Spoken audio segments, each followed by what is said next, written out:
ሰላም ሰላም እንኳን ደህና መጣችሁ። አህለን ወሰህለን እህቴ ሰላም፣ በጣም አመሰግንሻለሁ። በጣም ዛሬ እንግዳ ይመጣል እንዴ ለማለት عندنا ضيوف اليوم عندنا ضيوف اليوم ዛሬ እንግዳ አለን ማለት ነው።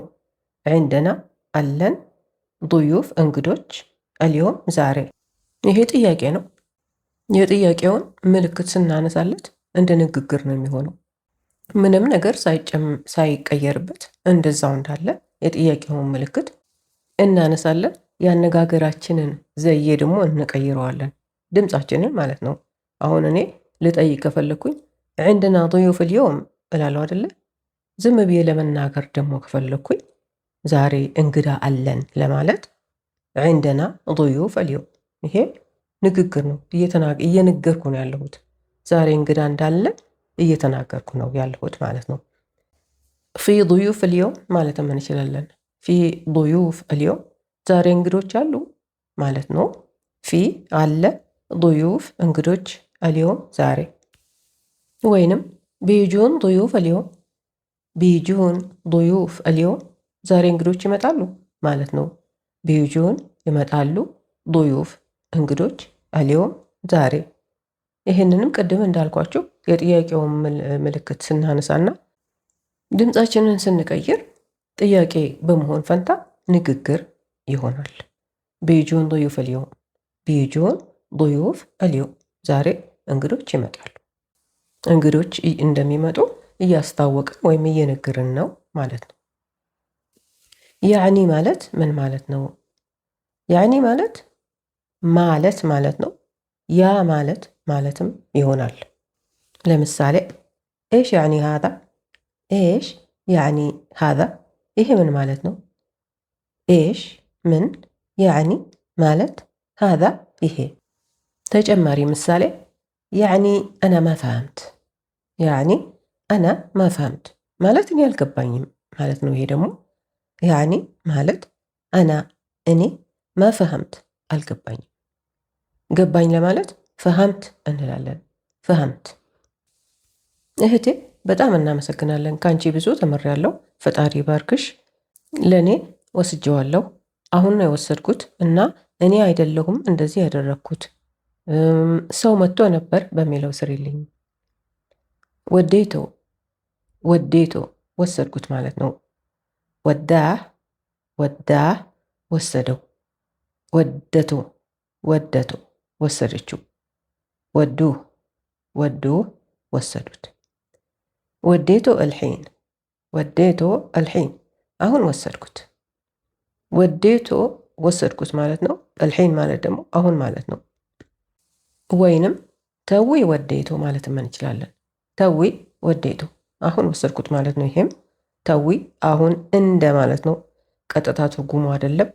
ወዴቶ ወሰድኩት ነው። ማሰዌት ሸይ ምንም አላደረግኩም። ማሰዌት አላደረግኩም። ሸይ ነገር ወይም ምንም ማለት ነው።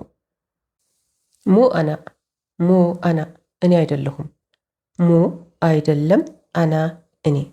ወይንም ሙ አና እሊ ሰዌት ኪዳ ሙ አና እሊ ሰዌት ኪዳ እኔ አይደለሁም እንደዚህ ያደረግኩት ማለት ነው። ሙ አና እኔ አይደለሁም፣ እሊ ሰዌት ያደረግኩት፣ ኪዳ እንደዚህ።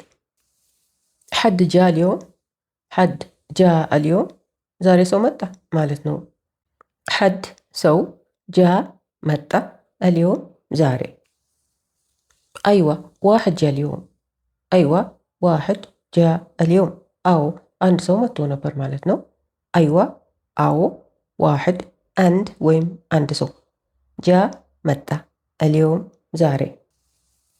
ካን ፊ ሐድ ሂና ካን ፊ ሐድ ሂና የሆነ ሰው ወይም አንድ ሰው እዚህ ነበር ማለት ነው። ካን ነበር፣ ፊ አለ፣ ሐድ የሆነ ሰው አንድ ሰው፣ ሂና እዚህ። ዋሕድ ካን ቢደውር ዓሌክ ዋሕድ ካን ቢደውር ዓሌክ አንድ ሰው ይፈልግህ ነበር ማለት ነው። ዋሕድ አንድ ወይም አንድ ሰው ማለት ነው። ካን ነበር፣ ቢደውር ይፈልጋል፣ ዓሌክ አንተን። ቢደውር ዓሌክ ማለት ደግሞ ይፈልግሃል። ወይም እየፈለገህ ነው ማለት ነው። ሴት ከሆነች ደግሞ ዋሕዳ ካነት ብትደውር አለይክ እንላለን። ዋሕዳ ካነት ብትደውር አለይክ፣ አንዲት ሴት ትፈልግህ ነበር ማለት ነው። ዋሕዳ አንዲት ወይም አንዲት ሴት ማለት ነው። አንዲት ሴት ይባላል እንዴ? ካነት ነበረች፣ ብትደውር ትፈልጋለች፣ አለይክ አንተን፣ ብትደውር አለይክ ትፈልግሃለች ወይም እየፈለገችህ ነው ማለት ነው። የሆነ ሰው መልሶ ለዚህ ለተጠየቀው ጥያቄ መልስ ሰጥቶ መምህራችን አስተካክየኝ የኔ መምህር ብሏል። የመለስሽው ወይም የመለስከው ጎበዝ ነህ ማለቴ ጎበዝ ናችሁ። አብዛኛው ትክክል ነው። ሙ አና ኪዳ ሰዎች ትክክል አይደለም ሳይሆን ሙሉ አረፍተ ነገር አይደለም። የቃላቶችም ቦታዎቻቸው ተቀያይረዋል። ስለዚህ ሙ አና እሊ ሰወይት ኪዳ እንላለን። ሙ አና እሊ ሰወይት ኪዳ፣ እኔ አይደለሁም እንደዚህ ያደረግኩት። ማርክ ስጪኝ ካልሽኝ ከ10 8 ሰጥቼሻለሁ። ጎበዝ፣ በርቺ ማለቴ በርቺ ወይም በርታ፣ ብራቮ። የኔ ውድ ሴትዮዋ የሆነ ነገር ትለኛለች። ምን ማለት እንደሆነ እባክሽ መልሽልኝ ማርያ፣ ወድሻለሁ፣ ሁሌን የምከታተልሽ። ከዚህ ሁሉ ጥያቄ የገባኝ ኡሙ ሱብያን የሚለው ነው።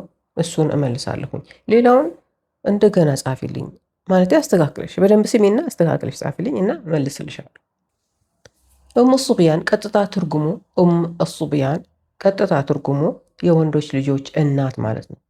አንዲት ሴት ወንዶች ብቻ ሲኖራት ሱብያን ትባላለች። ማለት እናት ነው። ሱብያን ወይም ሱብያን ማለት ወንዶች ልጆች ማለት ነው። ይህ ቀጥታ ትርጉሙ ነው። ነገር ግን አረቦች የድሮ የጥንት ተረት አላቸው በዚህ ስም ላይ የተመሰረተ ማለት ነው። ሱብያን የምትባል ሴት ሰይጣን አለች ብለው ያምናሉ። እውነት ሊሆን አይችልም። ምናልባት ያኔ ድሮ ከሺህ ዓመታት በፊት ማለት ነው አንዱ ወይም አንዷ ልጆችን ለማስፈራራት ብለው የተናገሩት ተረት ይሆናል። ትንሽ ሲቆይ እውነት ተደርጎ የታመነ ነገር ነው። እኛም ጋር እንደዚህ አይነት ተረቶች አሉ፣ ብዙ አሉ። ካሉት አውው ይመጣብሃል፣ አታልቅስ፣ ጭራቅ አለ ከቤት አትወጣም ይባላል አይደለ? አውው ምን እንደሆነ ማንም ያውቅ የለም፣ ጭራቅንም ያየ ሰው የለም። ግን ሰዎች ይህንን ቃል ይጠቀሙታል። አንዳንድ ሰዎች በተለይ ሴቶች፣ ምክንያቱም ሱብያን ሴት ነች ተብሎ ስለሚታመን ያው የፈረደባቸው ሴቶች ናቸው እንደዛ ተብለው የሚጠሩት። ሰዎች ሴቶችን ሲሰድቡ ወንዶች ለሴቶች ወይም እናቶች እንኳን ልጆቻቸውን ሲሰርባቸው ያ ሱብያን ይላሉ። ምንም ማለት አይደለም። አታተኩሪበት፣ አትከፊ። ያው እንግዲህ የሰው ልጅ ስልጣን ሲኖረው በሞኝነቱ ከሰው በላይ የሆነ ይመስለውና ብዙ ይናገራል አይደል? ለዛ ነው። ተይው። አይ እኔ እነግራታለሁ ካልሽ ደግሞ ለው ሰማሕቲ ላትሱቢኒ በያት። ለው ሰማሕቲ ላትሱቢኒ፣ እባክሽን አትስደቢኝ ማለት ነው። ይሄ መብትሽ ነው። ለው ሰማሕቲ እባክሽ ማለት ነው። ላትሱቢኒ አትስደቢኝ ማለት ነው። አይ በጣም ተናድጃለሁ ልክ እነግራታለሁ የምትይ ከሆነ ደግሞ እባክሽ የሚለውን ተይና ላትሱቢኒ በያት። ቀጥታውን ላትሱቢኒ አትስደቢኝ ማለት ነው። አይዞሽ እሺ። የቀሩትን ቃላቶች ደግሞ አረጋግጭና ላኪልኝ፣ ተረጉምልሻለሁ። ትምህርታችን በዚህ ያበቃል። ስለተከታተላችሁኝ አመሰግናለሁ። ሀሳባችሁን ላኩልኝ። አስተያየታችሁን ለማወቅ ስለምፈልግ ጥያቄዎቻችሁን ላኩ። በተቻለኝ መጠን እመልስላችኋለሁ። ደህና ሁኑ። ከመሄዳችሁ በፊት ሰብስክራይብ አድርጉ። ገና ካላደረጋችሁ ማለት ነው ላይክ እና ሼርም አድርጉ። ማዕሰላማ፣ ደህና ሁኑ። ወዳችኋለሁ። በነገራችን ላይ በቅርቡ 10,000 ሰብስክራይብ ሊኖረኝ ነውና በቃ ቶሎ ሰብስክራይብ አድርጉ። ባይ ባይ። ወዳችኋለሁ።